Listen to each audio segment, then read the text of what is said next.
Good day. Welcome back to the Manitoba Agricultural Museum. This is in Austin, Manitoba. I'm just getting a ride, partly because I'm lazy, partly because it was just convenient to do the opening here. We're gonna head in. I did a video on this, a couple videos last year.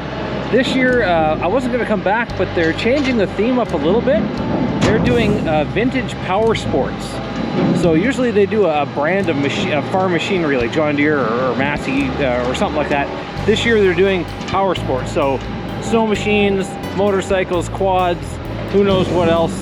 So I'm gonna go check that out. And also I'm gonna go through the Pioneer Village a little bit more and check some stuff I missed last year a little bit. Okay, welcome. Let's go see what there is. When you first walk in, there's a little vendor hall there. Some people selling almost like a farmer's market. But they have a bunch of Massey combines parked in here. So I wonder if they are featuring maybe Massey's this year as well as the power sports. But maybe they're just storing them here too. We'll see. All right, let's head in. Okay, so we got our wristband here. We're into the museum, and there is a shuttle. So when you first come in here, you're going to be in this building right here. This is where you come out into the museum, and then there's a little pizza stand here, and there's supposed to be a little shuttle service that takes you around. I don't know how often they come, but they will come and take you around and kind of take you through the village. I'm gonna start walking, and if they happen to come by, I'll jump on. It's quite a long, like a horse and wagon ride going on. It's a bit of a long walk. So if you want to wait for the tractor to come by and pick you up, I don't think anyone would judge you.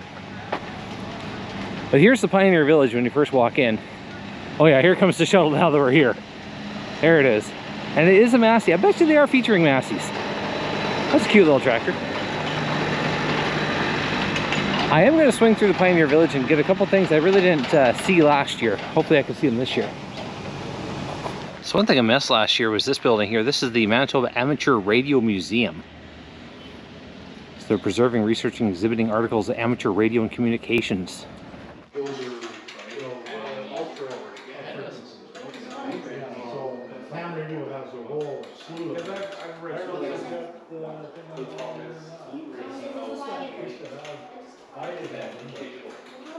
Please pull at drawers to view displays. Oh, okay. Yeah, see, I access and all that. So on my radio, I've got one of the digital. They have a ton of old radios. Then it shows me all the satellites, how they're. Looks like they have like a working little workshop in here too. There's like active radios. Looks like they maybe do some repairs on them too. So it's not just a static display. It looks like these guys are actually like kind of keeping them running. So this is sort of the beginning of the Homesteader's village. Oh, this is a school. Okay. And then it kind of extends down that street there. So there's some log houses. There's an outdoor gazebo, and I think they do some music every now and then. They got a bunch of mic stands and amps set up there, it looks like. And then over there too, I think they do fresh cinnamon buns during the Threshermen's reunion. So they bake the buns and sell them right there. Yeah, there's the cinnamon bun place there. So $3 for cinnamon bun and $2 for coffee. Want me to open it for you? Sure. Make a lot of revolutions about falling off. No, I was just reaching across the table like that. Like I can hear the crackling. Yeah. I figured there must be something going on here. I'm curious to see how you... Okay. So we just put a fire in there. Yeah. And then once it's like fireproof bricks. So then it heats the bricks up and we pull the fire out, swab the ashes out, and then we bake the buns right on the... So you don't actually put the buns in when the fire is going? Nope. You just heat up the bricks and then... Yep. Okay. Yep. So this takes a while? Yes, yeah. Yeah, and oops. Then it looks like this. This one doesn't have any fire in it. Oh, sorry. Whoop. Okay. So it's just the bare... Yeah. Oh, you can feel the heat though. Yeah. Yeah. Yeah. So it holds the heat for, I think we probably do 3 to 4 rounds of buns in Really? there before we have to fire it again. Huh. Yeah. How long does it take to fire it and get it heated up again? A while. Yeah. Like once. A couple hours or? No, the first time takes probably a good couple hours or Okay. so, but then after that it doesn't take quite as long. So. Huh, neat. Yeah, I never knew what they look like inside. I thought Okay. maybe the fire's like on a shelf below. Oh yeah, no, it But- goes right on the. Same surface as Yeah. what you bake them on. Yeah. Huh. Yeah. Well, thank you. You're welcome. And I did not do those houses last time. Or the school. Well, this is rough. Just straight, oh, there's the chalkboard.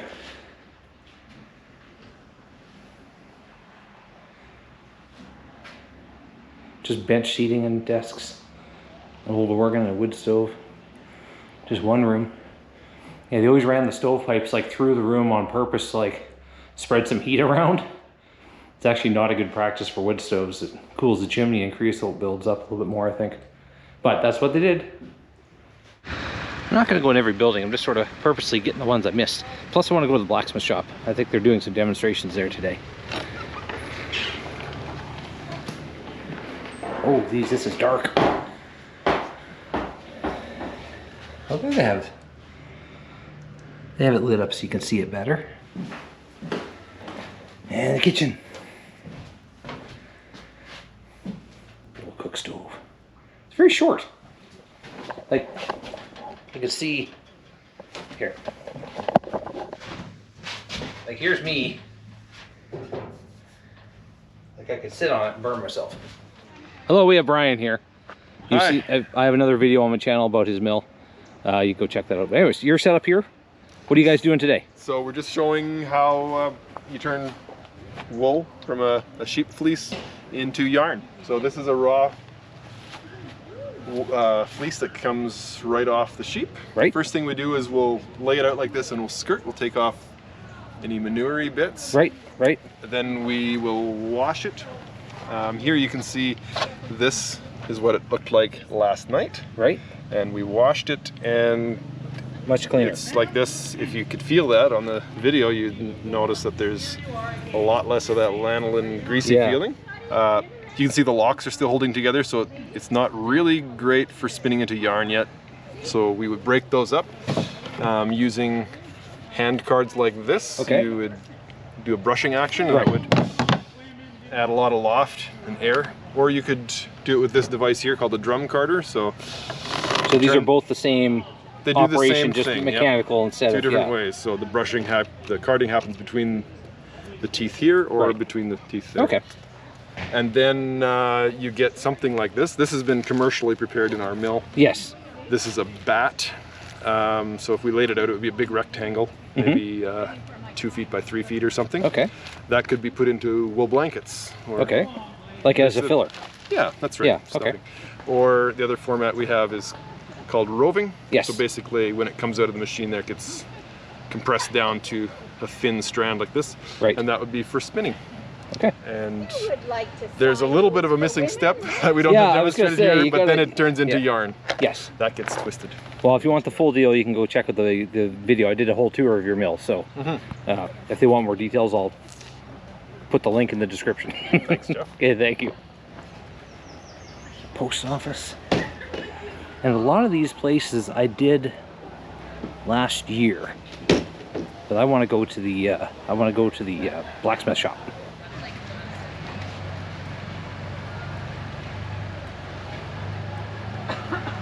Oh, here we go. Here's the blacksmith shop.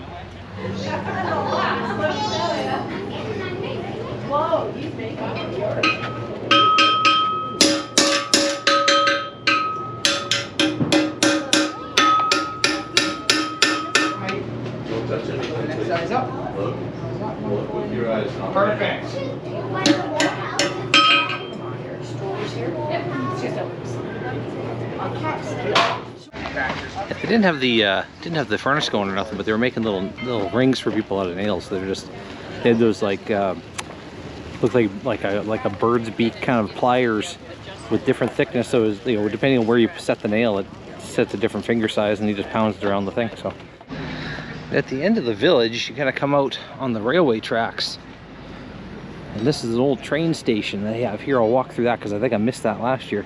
And then down the tracks this way, they have a large water tower for the cars, and they have a flat warehouse storage kind of with a loading dock, and then kind of behind the tree, you can't really see it, there's an old grain elevator.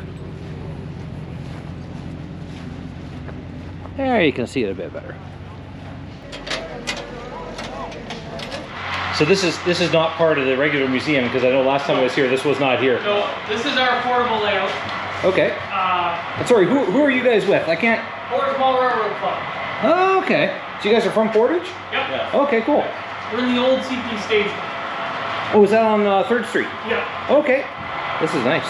Do you have other stuff in Portage too, or is this the same as what's in Portage? No, we have other stuff. Okay. 5,000 Portage. Yeah. We have an HO scale, so the same as this. Yeah. That's a 16 by 24 foot layout.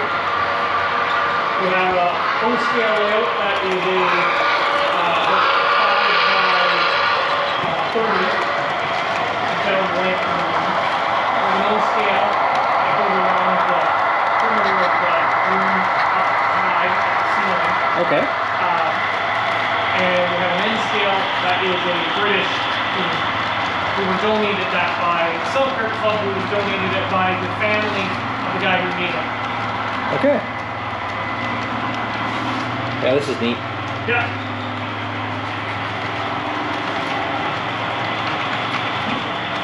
There's an elevator there too.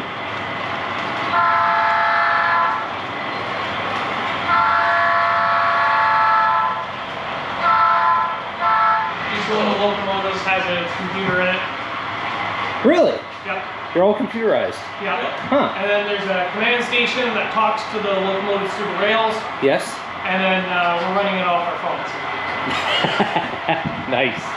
So they're not just like flip the switch and let them go. No. You're actually doing it all from there. Control them from a phone. Nice.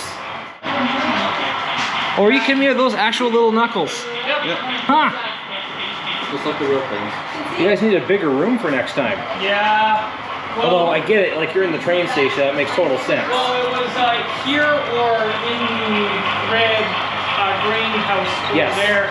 And This is probably nicer. this is a little nicer. The floor might not be even, but it's It has enough space. closer than, yeah, and Yeah. it doesn't have posts in the middle of it. Yes. So there's a couple advantages to coming during Threshermen's. This museum is open year round, but they have the buildings open whenever the museum's open, so you can see stuff, but they often don't have this many people here. And that little model train set was not part of the regular display. Those guys are from Portage. And I learned that there's a little model train museum in Portage that I'm gonna have to do another video on another day. But I talked to those guys, it's kind of a neat setup. I gotta go to Portage now and check that out. But we're just gonna head over into the demonstration side of the world here a little bit. And they usually have a sawmill running, a bunch of steam engines. And the more I see Massey's, I'm gonna guess, but I want to go find the power sport guys. Okay, I think I found some of the vintage power sports stuff.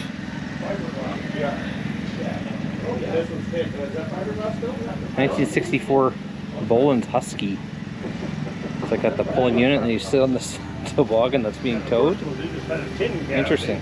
I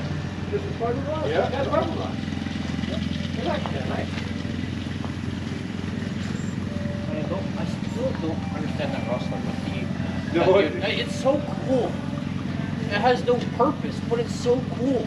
Yeah, it's quick. You know, you would think the windshield needed to slide up or do something, but No, but like I would just yell in 5 minutes and it would stay outside. There's a 1961 Skidoo. Well, you're just right there sitting on the edge. I'm gonna guess there's almost nothing for suspension on these old ones. Manufactured by Bombardier, Valcourt, Quebec. There were only 300 produced in '61. They sold for $900 a piece. Powered by a 7 horsepower Kohler. Huh. No safety shields, no brakes. First snowmobiles as we know them today. Huh. And here's some slightly more modern ones on the trailer. Slightly. Well, you can see them progressing though. Like this one here is like, that's starting to look more like a modern setup.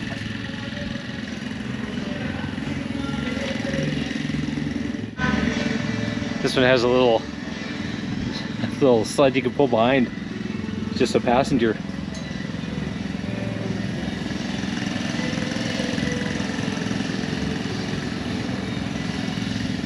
I have trouble believing the engine would have enough trouble with one person, let alone pulling a trailer, but well, maybe I'd be surprised. Yeah, I think so. So what's the verdict? What is it? Hey, The Polaris. That's a Polaris. Huh. That's what we figured out. Past there, we're done. We know nothing about it. The guy train's still registering. Okay. That is neat stuff. So he just showed up today then? He just showed up now. Like, Oh. we looked over, because that's our stuff over there. Yep. I'll go there next, yeah. What the heck is this? We don't even know. Well, that's the business end out of one of them. But it's an older one because Yeah. you're steering. Yeah. Oh, okay. With a weird, Like it's just missing the cowl and stuff. Oh, No. yeah, you're missing quite a bit. Well, I don't think so. Yeah, that might be just a homemade No, I job think this is a 'cause you're different steering. jockey. Because look, Well- the skis are underneath. yeah, I was gonna say the skis are right flat on the. And it has Oh, a yeah, steering yeah, wheel. yeah. So I think This it's might be an old Eliason then. yeah. A what? Eliason. They were made in Sweden. There's one in the museum. It's all intact. Okay. Yeah. Or it was, I imagine it's still there. This is one of the first ones that they started making, right? Oh, That's probably, yeah. Oh yeah, just in case you get stuck, you know, you can walk home. Yeah. You would need these quite often. 68 truck, 68 Panther. Panther. Nice. I forget which one this is. Oh, that's the Wankel. The Wankel engine. Look at that. You know, my uncle had an old Arctic Cat with a Wankel in it. Oh, you'd be like, I love the sound of them. They were. It was loud. I don't know if he took the muffler off or what was going on, but they were this just loud. one's quiet. Really? Okay, so it must have been his muffler was no good, or he took it off or I something. think I might be able to start it here.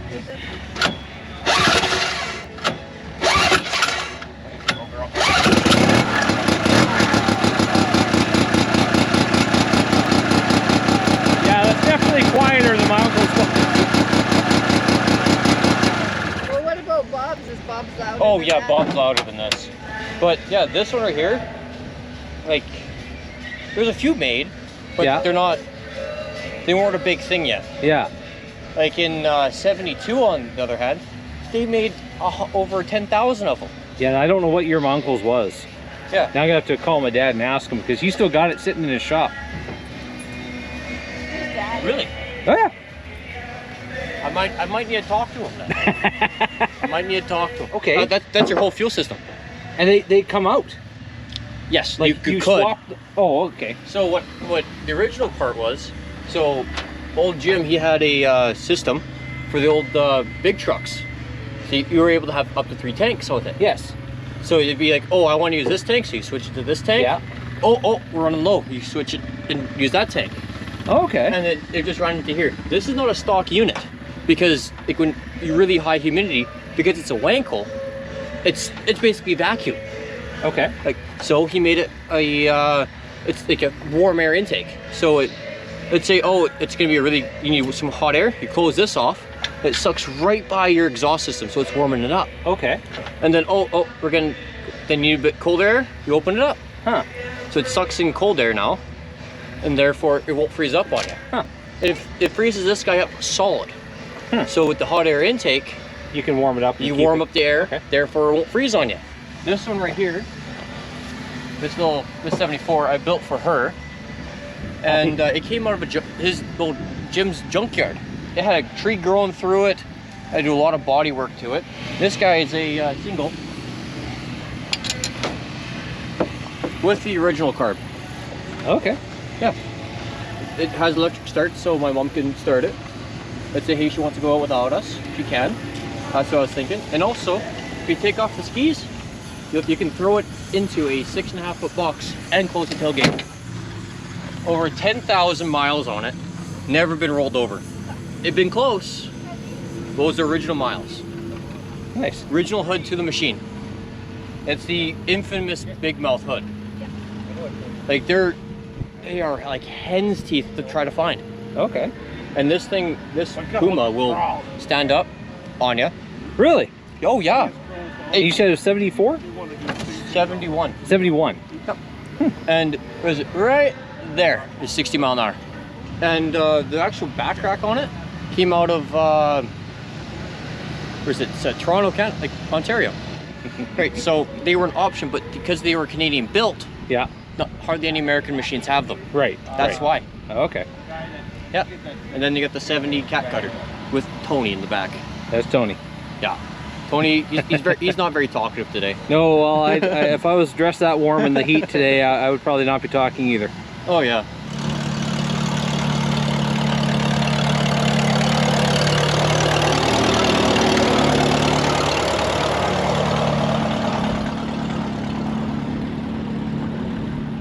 Definitely Massey Combines are making a showing here, so I'm going to guess that that's their official sponsor or their official theme other than the power sports.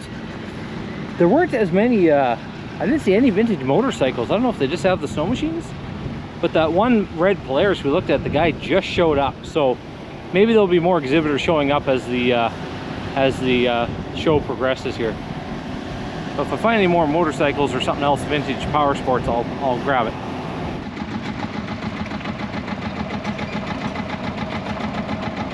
Here's a better look at the food area. So some of these are like Nacho Mamas. They're local. They're Mexican food. They're pretty good. I've had them before. They set up at different events around. But some of these buildings are little permanent sheds, but local businesses will set up residents in them just for the reunion. So there's a bunch of different stuff. Usually there's Mexican. There's a barbecue place over here. I'm not sure where they're from. They have the mini donuts and lemonade over there. That's always the standard. And then I think they have some places with like local eats like pierogies and stuff like that too. So I'm not super hungry, but I might grab something, especially a drink. I should be drinking more than I am. So I didn't like want a ton of food, so I wasn't super hungry. So I went to Nacho Mama's and I ordered the beans and chips. They give you like a giant bucket of refried beans and tortilla. I got a side of tortilla chips, but way more than I can eat. So I had to run the rest out to my car. That'll be leftovers. But I think it was 10 bucks. And it was a buck for the water at a different stand, but 10 bucks, more food than I can eat. Got Giuseppe. Giuseppe mascot out today. Hey, it took a little break for lunch. Now we're gonna head over and see. They got some of the steam engines running. Looks like they got the sawmill running. I'll go show a little bit of this. I think you can also get rides on the steam engines if you want. They'll sort of take a loop around the place. But they got some activity going on here, so we'll go check it out. So the sawmill stationary, run by that Case steam engine. We won't walk into the flat belt.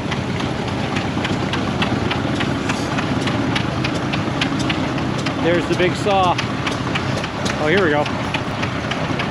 Make some lumber. Oh, maybe they're just setting it up.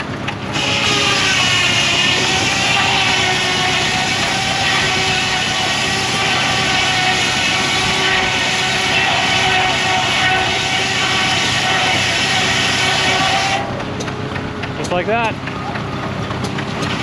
There's a QR code if you want more info. It's 1876 sawmill.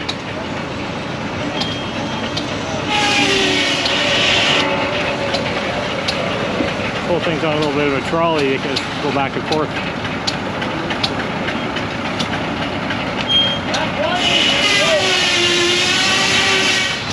So they're taking the logs and sawing them into boards over there. The sawdust is being collected here in this little pit. I'm thinking what this guy here is some sort of a planer. Sort of takes the rough lumber and sort of planes it to dimensional lumber. And then over there, that's just a giant miter saw looking setup. I'll go check him out.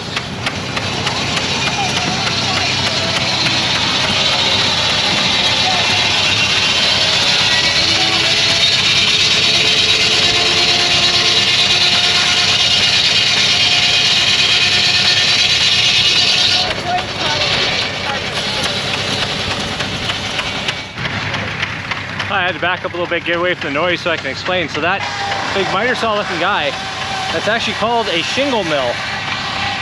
So they were making shingles like this. So they're just doing it out of pine as a demonstration. They would use cedar back in the day, but yeah, they're just cutting basically tapered shingles to use for roofing. And that's how they'd make them. They just have great big blocks of lumber, and they're just going back and forth and chopping shingles. Here they're cutting them for length. That's more of a miter saw.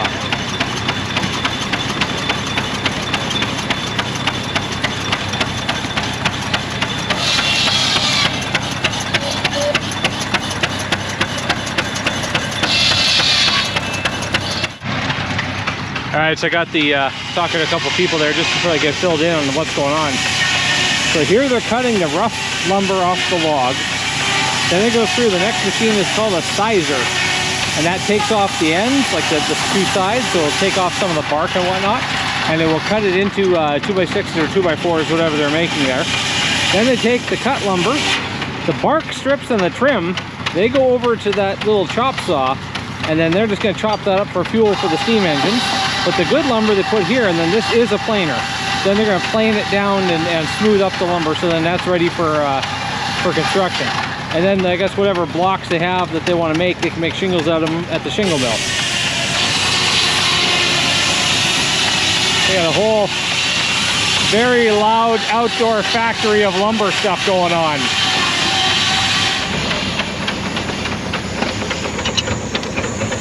Oh yeah.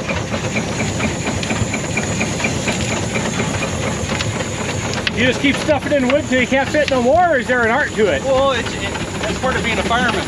Okay. So like managing your fire, see like right now, close to being at the pressure release of our pot valve on this guy. So I'm just maintaining, I'm putting water in to cool the boiler down, adding wood as I need. All right.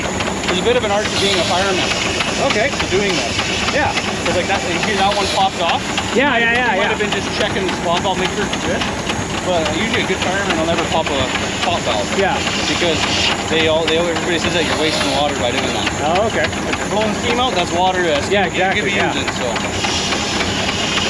So I know nothing about these engines. Do they recirculate the water back to some degree? No, not these ones. Some of them do. Okay. This one's just a straight shot. It just steam in and out and back and out and gone. Okay. So yeah, you will run out. You have to refill quite often during the day? Yeah. I'm injecting right now. I got this valve on. So what it does, it goes through a venturi, it superheats the water and puts it back in the boiler. Okay. But it's still cooler than the water that's in the boiler. Right. So in turn, it'll bring my pressure down. Okay. So, but you have to superheat it because you couldn't put super cold water into a hot boiler. Because it'll flash off. Yeah. Exactly. But that's what these two guys are doing here right now. Okay. And do you have a water tank on board, or are you right underneath our feet's all water. This is water? Yep, all underneath, right to the bottom of the tank. Okay. Yeah. Right from that rivet line down is all water. And this is just your fuel? This is all fuel, yeah, whether it's coal or wood.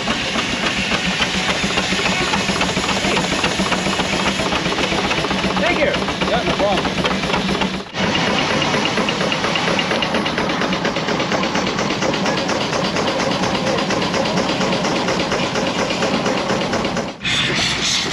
That's probably going to do it for me for today from the Threshermen reunion.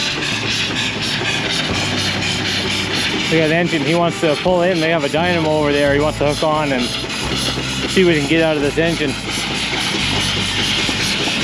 But there's a lot more going on here than what I can cover in a day. I don't try to cover it all, but I've always liked how it's very up close and you know, almost interactive. Like you can ride on some of the engines. You could talk to the guys, they'll explain stuff. There's a lot more of the Pioneer Village over there I didn't do, but I did a video last year. I covered a lot more of that, so if you want to check that out, I'll put that's on my channel. You can just go to my channel and find it there. And they also have a bunch of field demonstrations some years, but today they're not doing anything, it seems. So I don't know if they just don't have it set up yet, or if they're only doing that certain days of the week. But thanks for watching. If you like the content, please hit a like and subscribe if you could. It does help the channel. And yeah, hope you enjoyed it. And check it out. This is Thursday. It's the first day. It runs until Sunday. I think it's July 24 today, 2024. Thanks for watching. Bye. One more thing I forgot to do before I leave. Buy a cinnamon bun. All right, see you next time.